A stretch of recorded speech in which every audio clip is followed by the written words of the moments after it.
Darmayati, kemudian Siska Mayasari dan Kiki Subianto. Di sini kami akan berkolaborasi untuk lebih mengenalkan dan mengajak Bapak Ibu semua memahami pengertian dari budaya positif.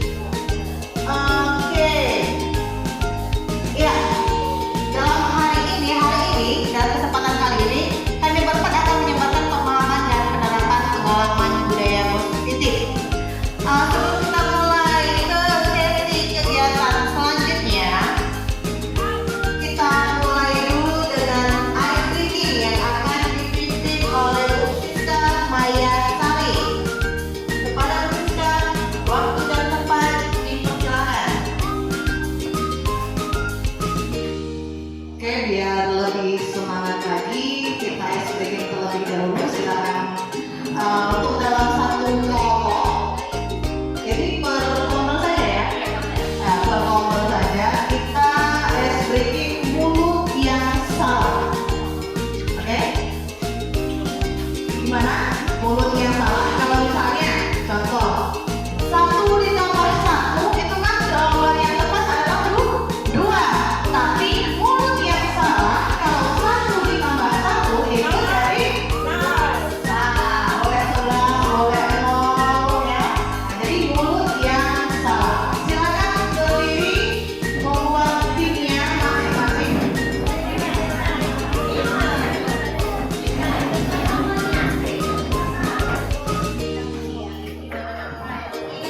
Ke belakang.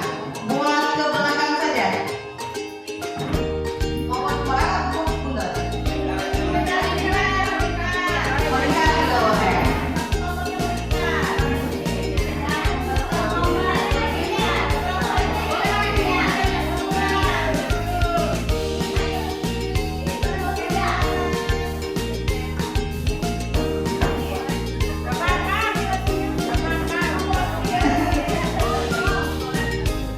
Iya.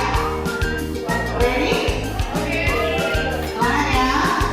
Mulut yang salah. Konsentrasi.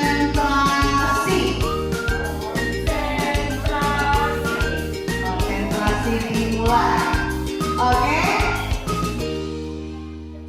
2 ditambah 5 sama dengan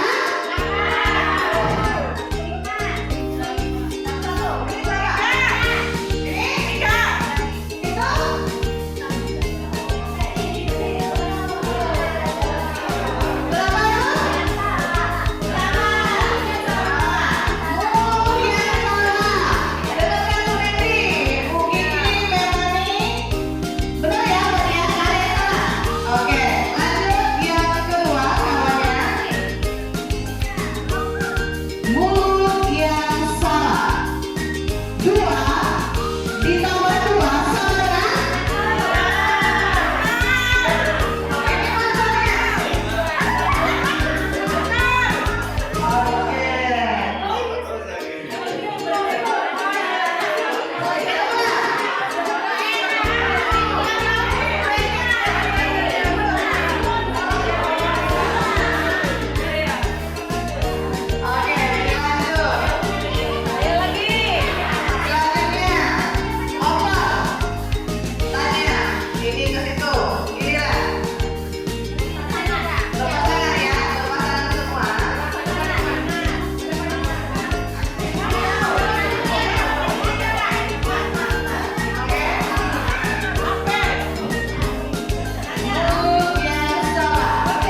menjaga dan melindungi murid dari hal-hal yang tidak baik.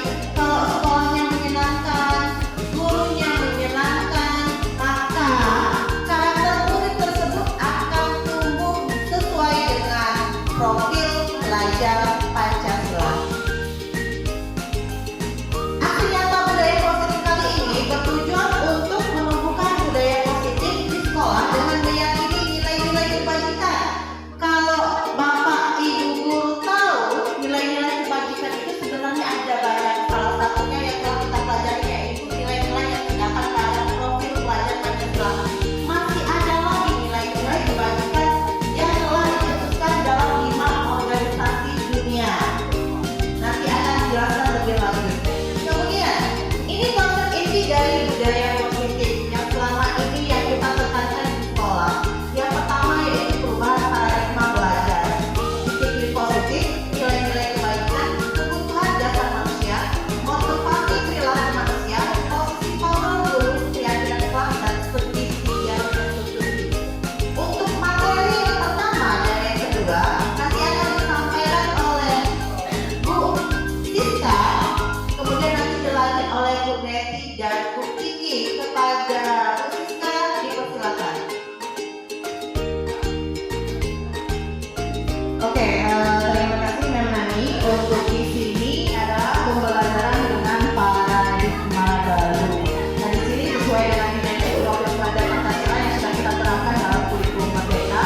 Apalagi sekolah kita di sini sudah memaklum keras dan juga sudah proses 3 tahun ya, tahun ketiga untuk sekolah kurikulum Merdeka.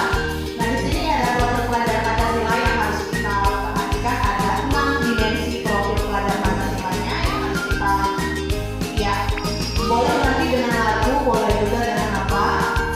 Profil pelajar Pancasila yang pertama itu adalah beriman, bertakwa pada Tuhan Yang Maha Esa, kemudian berkebinekaan global dan juga bergotong royong, mandiri, bernalar kritis dan juga kreatif.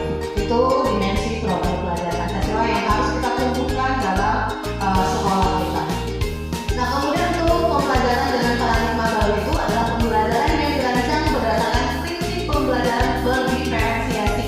Nah, untuk kurikulum mereka kita harus memberdayakan pembelajaran berdiferensiasi. Jadi tidak monoton dalam pembelajarannya, melainkan kita berdiferensiasi atau bisa dengan mengasah bakat dan minat peserta didik. Ya, itu berdiferensiasi sehingga dibutuhkan tahapan perkembangan sesuai dengan psikologi modern untuk mewujudkan dimensi profil pelajar Pancasila. Jadi penanaman berdiferensiasi. Untuk selanjutnya saya kembalikan ke Bu Neti untuk disiplin positif. Ya baik, terima kasih. Untuk di sini ya saya akan menjelaskan tentang disiplin positif, di mana disiplin positif itu berasal dari kata disiplin, yang artinya yaitu belajar. Disiplin mengacu pada disiplin diri yang memiliki tanggung jawab terhadap apa yang dilakukan berdasarkan nilai-nilai yang diyakini. Disiplin positif juga merupakan salah satu cara penerapan disiplin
pertama, manusia itu butuh untuk bertahan hidup.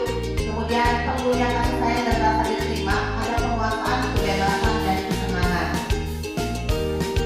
Dari motivasi perilaku manusia, di sini untuk menghindari ketidaknyamanan atau hukuman, dan untuk mendapatkan imbal atau penghargaan dari orang lain. Hal ini dilakukan oleh orang tersebut agar mereka dapat menghargai diri sendiri sesuai dengan nilai-nilai yang mereka percaya. Untuk posisi kontrol akan dilanjutkan oleh Iki Supriyanto. Oke, terima kasih atas waktunya. Langsung saja Bapak Ibu, materi selanjutnya adalah 5 posisi kontrol dulu. 5 posisi kontrol dulu ini otomatis sudah kita secara tidak kita sadari itu sudah kita laksanakan dalam proses pembelajaran di sekolah. Dan setelah ini harapan kami itu kita refleksi diri. Selama ini proses pembelajaran kita ini masuk di mana, posisi kontrol di mana kita sebagai seorang guru. Yang pertama itu sebagai penghukum Bapak Ibu. Ada 5 posisi kontrol guru. Terus yang kedua adalah sebagai teman. Terus posisi kontrol yang ketiga adalah pembuat merasa bersalah. Terus yang selanjutnya adalah pemantau. Yang kelima adalah manajer. Nah, sebelum kita melangkah materi selanjutnya Bapak Ibu, kira-kira tanya pada diri kita sendiri, selama ini posisi kontrol apa yang sudah Anda terapkan? Boleh Bapak Ibu perwakilan dari kelompok 1, kira-kira posisi kontrol apa? Atau sebagai penghukum, atau sebagai teman, atau sebagai manajer, atau sebagai pemantau, atau pembuat merasa bersalah? Oh, oke, siapa yang mau menyampaikan posisi kontrol apa yang sudah Bapak Ibu terapkan selama ini? Monggo Bapak. Boleh pakai juga Pak.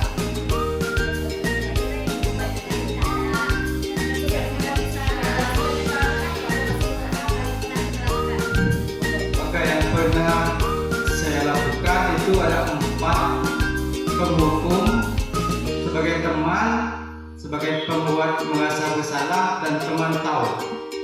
Itu. Yang satunya belum paham. Luar biasa ya orangnya Bapak Ibu. Mungkin ada lagi Bapak Ibu dari kelompok 2. Memnomi, Karina monggo.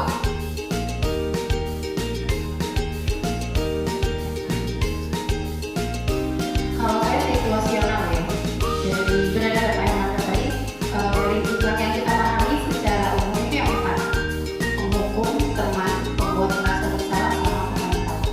Situasinya, kalau teman, itu kan kadang-kadang kita juga bisa menjadi teman pada saat ada anak yang bermasalah gitu ya. Di situ kita berusaha mengakrabkan diri supaya anak tersebut bisa memberitahukan latar belakang mengapa dia melakukan tindakan tersebut misalnya. Kemudian pemantau juga sering dilakukan karena kita sering memantau bagaimana aktivitas bahasa tadi itu, bagaimana tingkah polanya di sekolah itu seperti apa. Yang sering itu membuat kita merasa bersalah. Jadi kalau misalnya mereka melakukan kesalahan, kadang kita tekankan bahwa yang mereka lakukan itu salah. Kemudian kita mengharapkan mereka berubah. Kemudian juga kita mengharapkan mereka menyadari dari kesalahan tersebut, apakah disadari atau tidak kalau itu salah. Nah, penghukum ini dalam artian seperti apa? Kalau saya belum begitu paham penghukum di sini maksudnya seperti apa? Ya, dan Bu Kiki boleh tanya nggak? Dari 5 posisi kontrol guru ini, yang mana posisi yang selayaknya bagi guru diterapkan? Kalau misalnya 5 yang 4 itu salah, dan misalnya ya, yang paling bagus di sini paling tinggi itu posisi manajer, bisa. Nah, manajer di sini maksudnya apa? Ya. Dan seperti apa gitu? Dan bagaimana penerapannya? Contohnya.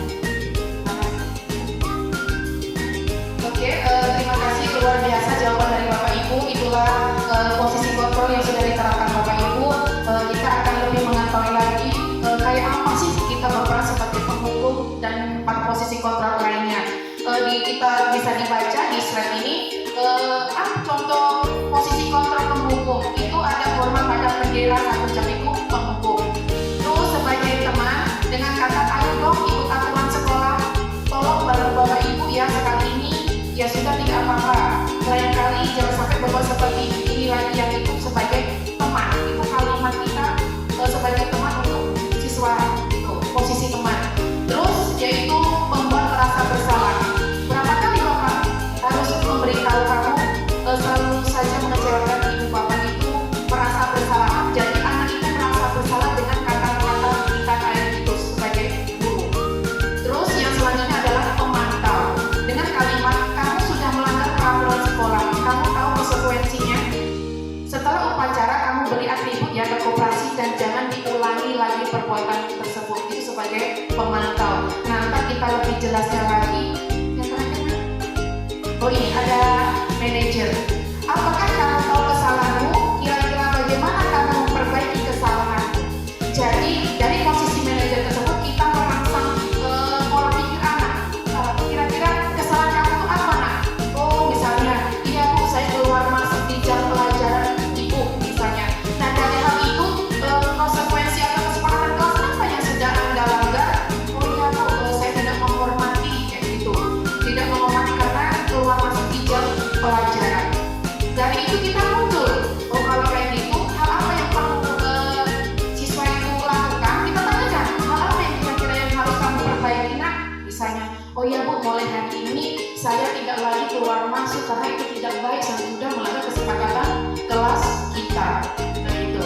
Nah jadi dari situlah, dari kalimat itu kita sudah refleksi diri, kira-kira posisi kontrol yang sudah kita terapkan di sekolah itu apakah sudah pas atau belum Bapak Ibu. Itu. Jadi yang bagus kalau secara teori Bapak Ibu yakinlah kalau pemerintah itu mungkin buat teori karena kita tidak tahu faktanya di lapangan di mana karakter anak-anak yang luar biasanya di sekolah kita ini misalnya. Jadi yang posisi sesuai teori Bapak Ibu, toh kami juga berempat belum bisa menerapkan pada dasarnya. Tetapi dalam teori posisi kontrol yang terbaik adalah kita sebagai manajer. Kita tidak boleh sebagai penghukum Bapak Ibu karena itu efeknya sangat tidak baik untuk psikis siswa kita. Iya, meskipun dengan fakta itu lain berbeda Bapak Ibu, latar belakangnya apa yang teori yang seharusnya dan kita praktekkan itu lain banget Bapak Ibu. Dan kami juga baru bisa menerapkan mungkin tapi kita harus belajar memperbaiki. Jadi posisi kontrol yang baik itu sebagai manajer Bapak Ibu tidak boleh menghakimi, tidak boleh menghukum, tidak boleh membuat rasa bersalah sama anak. Kita tidak boleh merasa sebagai teman anaknya, tetapi mungkin dalam konteks lain kita juga lihat apa permasalahan dan solusinya kalau di lapangan. Tetapi kalau dalam teorinya memang itu Bapak Ibu sebagai manajer yang terbaik. Jadi kira anak itu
dibiasakan menggunakan kalimat positif. Ini sebenarnya tidak ada kata tidak ada kata dilarang untuk kegiatan kelas. Oke, di sini kita tabel T. Jadi kalau di pelatihan guru penggerak kita ada nyebutnya namanya tabel T. Tabel T itu sebenarnya seperti T, ada tampak seperti, tidak tampak seperti. Nah, tadi sudah saya singgung nih bagaimana cara membuat keyakinan kelas. Kalau keyakinan kelas itu diharapkan menggunakan kalimat yang positif. Jadi kalau misal kita fokusnya ke nilai kebajikannya saling menghargai, disiplin positif itu saling menghargai, itu nilai kebajikan disebut sebagai. Maka tampak seperti kalau ada teman yang meminta izin ketika meminjam barang orang lain, ini tampak seperti. Tidak tampak sepertinya, ini yang berlawanan yang dilakukan siswa yang melanggar keyakinan kelas tadi. Dia mengambil secara paksa atau tidak mengembalikan barang yang dipinjam. Kemudian tampak seperti belajar dengan tenang, tidak tampaknya itu gaduh saat jam pelajaran. Tabel T ini memberitahukan kita bahwa ada pembelajaran yang menghargai keyakinan kelas tadi, terus tidak tampaknya itu berarti pembelajaran itu melanggar kesepakatan atau keyakinan kelas yang telah dibuat. Nah, kalau tabel Y, seperti ini Bapak Ibu tabel Y. Jadi huruf Y di atas itu terdengar, di bawah terlihat, di sebelah berperilaku. Terdengarnya itu kalimat anak dibiasakan mengucapkan kata-kata yang positif, santun. Jadi sebagai contohnya mulai dari diri kita dulu sendiri sebagai guru, ajarkan anak untuk berbicara santun meskipun hanya teorinya saja yang kita tahu bahwa berbicara santun di dalam kelas harus mulai diperkenalkan di rumah.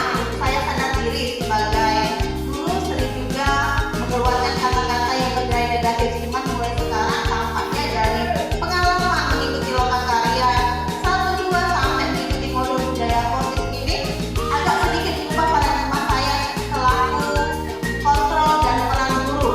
Kalau dulu anak seringkali apalagi kalau pakai bahasa daerah,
pembelajaran kita sama murid khususnya dalam mapel itu akan enak berjalan ke depan.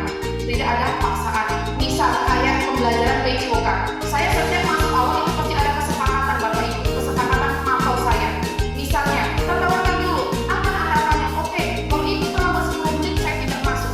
Dan sebaliknya, kalau saya terlambat 10 menit tidak masuk. Dan anak itu pintar anak itu di jam berapa? 3-4. Jadi saya kayaknya nggak perlu terlambat. Di jam pembelajaran 3-4. Jadi kelasnya di kesepakatan itu muncul kayak gitu. Luar biasa. Sepakat. Dan misalnya, Bu, wajib pakai model training. Gurunya juga iya, boleh. Nah, dari itu, dari kita pendapat guru dan siswa, kita rangkum menjadi satu namanya keyakinan kelas, bukan peraturan kelas. Itu perbedaan keyakinan dan peraturan kelas. Saya kembalikan lagi ke Memnani Monggo. Ya, peraturan kelas seperti tadi itu sepihak, kalau keyakinan kelas secara warga kelasnya, dan dibiasakan menggunakan kalimat positif. Ini sebenarnya tidak ada kata tidak ada kata dilarang untuk keyakinan kelas. Tidak diisi. Oke, di sini kita tabel T. Jadi kalau di pelatihan guru penggerak kita ada nyebutnya namanya tabel T. Tabel T itu sebenarnya seperti T, ada tampak seperti, tidak tampak seperti. Nah, tadi sudah saya singgung bagaimana cara membuat keyakinan kelas. Kalau keyakinan kelas itu diharapkan menggunakan kalimat yang positif. Jadi kalau misal kita fokusnya ke nilai kebajikannya, saling menghargai, disiplin positif itu saling menghargai, itu nilai kebajikan disebut sebagai. Maka tampak seperti kalau ada teman yang meminta izin ketika meminjam barang orang lain, ini tampak seperti. Tidak tampak sepertinya, ini yang berlawanan, yang dilakukan siswa yang melanggar keyakinan kelas tadi. Dia mengambil secara paksa atau tidak mengembalikan barang yang dipinjam. Kemudian tampak seperti belajar dengan tenang, tidak tampaknya itu gaduh saat jam pelajaran. Tabel T ini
Bapak Ibu, ini yang pertama yaitu disebut dengan menstabilkan identitas, yang kedua validasi tindakan yang salah, yang ketiga itu menanyakan keyakinan.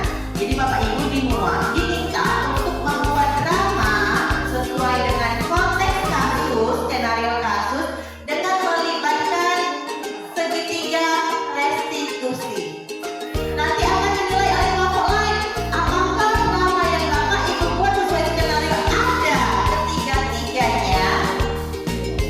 Nanti kelompok satu akan dinilai oleh kelompok dua akan dinilai oleh kelompok tiga akan dinilai oleh kelompok satu. Silakan berbagi peran Bapak Ibu. Kami beri waktu 5 menit saja untuk mempraktekannya di depan.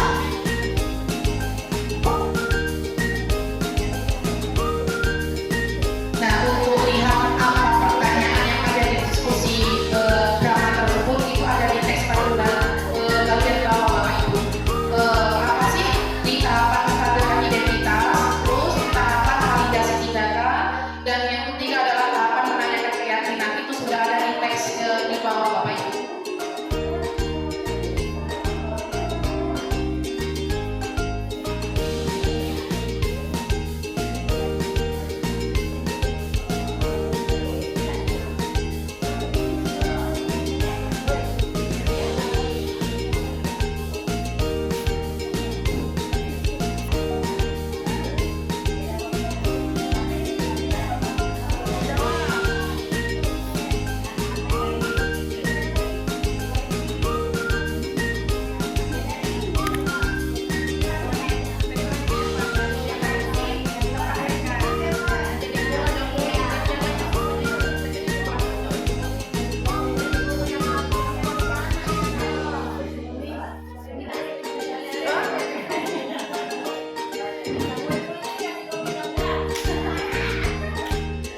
Jika di kelompok satu sudah siap, oke.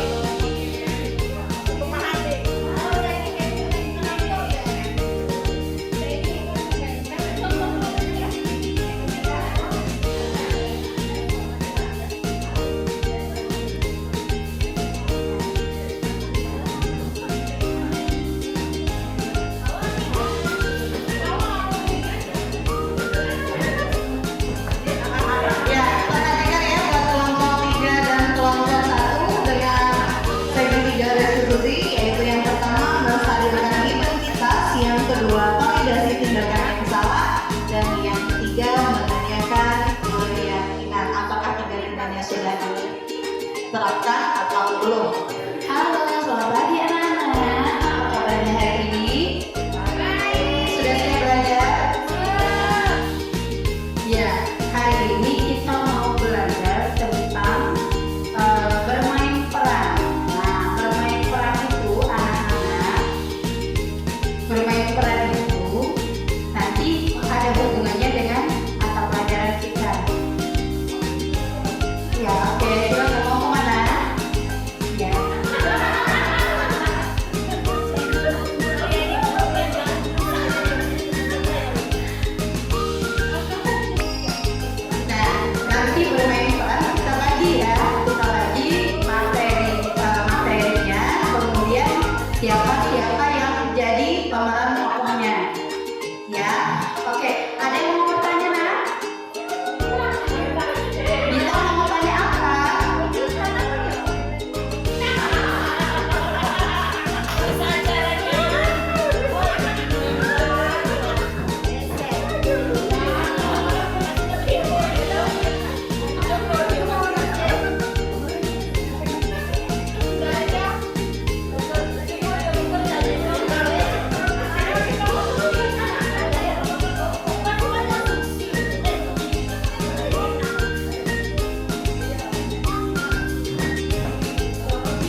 ditindak lagi tidak mau ya.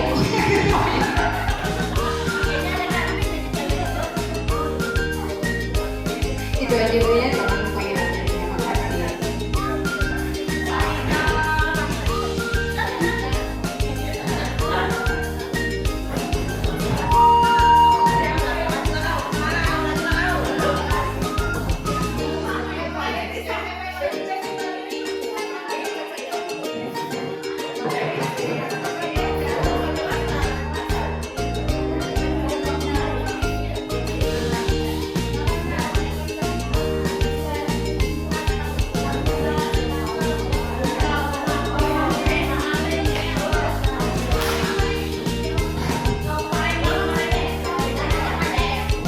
Bisa tadi gurunya itu saya dengar lagi bicara ini, katanya mau dipanggil saudara kita kemarin sering keluar.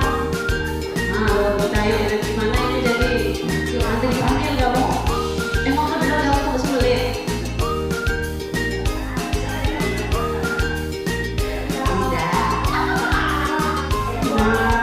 Gimana itu? Dipanggil sama ibu, cepat ke dapur sana. Kamu siapa itu? Wali kelas? Kepala sekolah?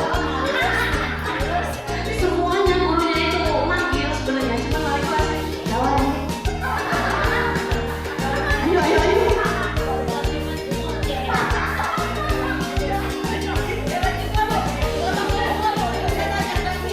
Sudah tinggal ya. Kita mau tanya, ada laporan dari guru, kamu sering keluar, katanya kita boleh selang-selang sekali. Itu kenapa?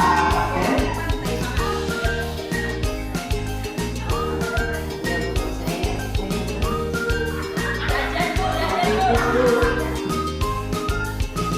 Masa pipis 10 kali itu 100 kali.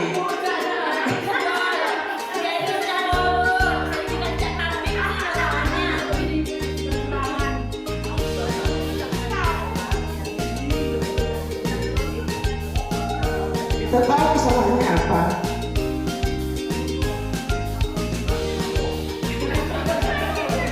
ya Bu, saya sering keluar masuk kelas Bu.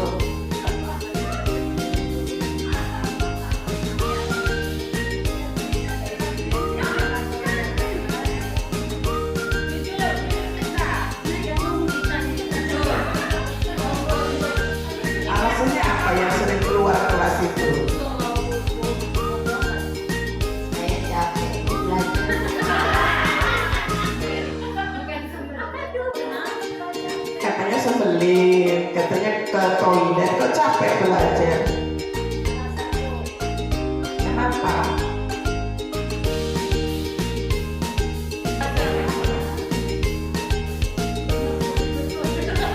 Saya lagi buat alasan saja Bu. Saya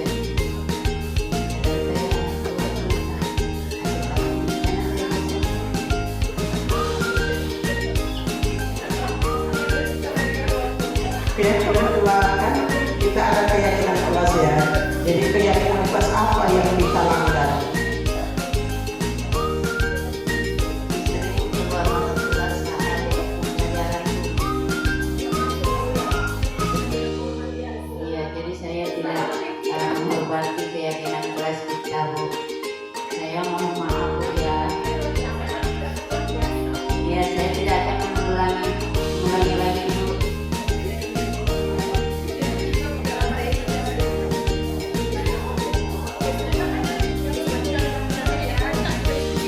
Kedepannya jangan diulangi lagi ya. Ya Bu. Kembali ke kelasnya.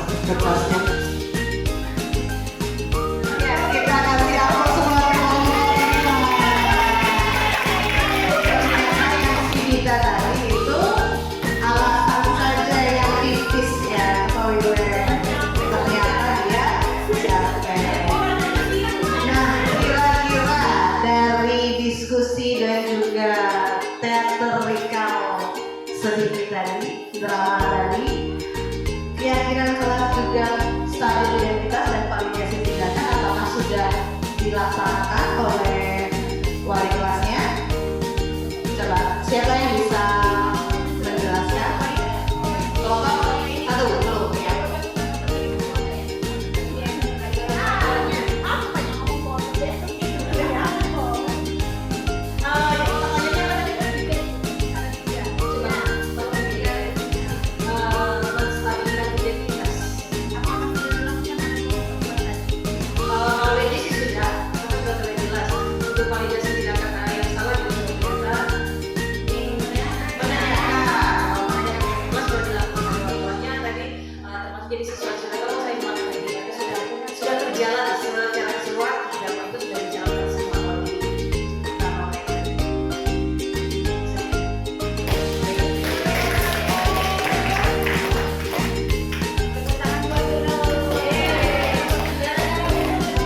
sudah kita buat skenario-nya. Jadi dalam melaksanakan sebagai guru menyikapi jadi perbuatan anak apakah salah atau keliru, maka sebagai guru wajibnya hendaknya menggunakan segitiga restitusi.